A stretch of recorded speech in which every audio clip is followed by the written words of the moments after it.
حضرات یہ کوئی طریقہ تبلیغ ہے؟ حالانکہ پروردگار عالم نے قرآن حکیم میں بڑی وضاحت سے فرمایا ہے کہ تبلیغ کس طرح کی جاتی ہے۔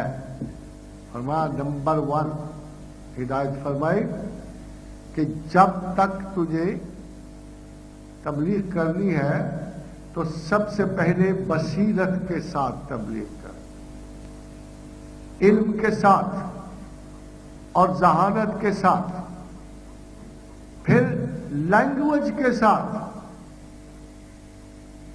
پھر وَمَوْعِظَةِ الْحَسَنَةِ، اچھی بات، اچھی مثال ذہانت کے ساتھ ایڈ کر۔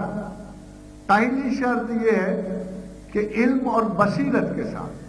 دوسری شرط یہ ہے کہ تیری لنگوسٹک کیپیسٹی کے ساتھ، تیری امیجری، تیرا سٹائل، تیری دانش ساتھ دے۔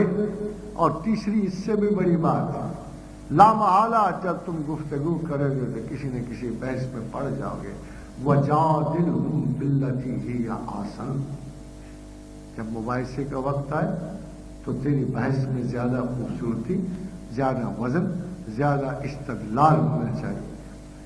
حاضرین حضرات، ان تینوں میں مجھے ان پڑھ اور جاہل پہ حکم تبلیغ کہیں نظر نہیں آتا۔ یہ افسوس کی بات ہے کہ لوگ اپنی اپنی مرضی کے لیے قرآن کو مسخ کر لیتے ہیں، اپنی اپنی مرضی کی۔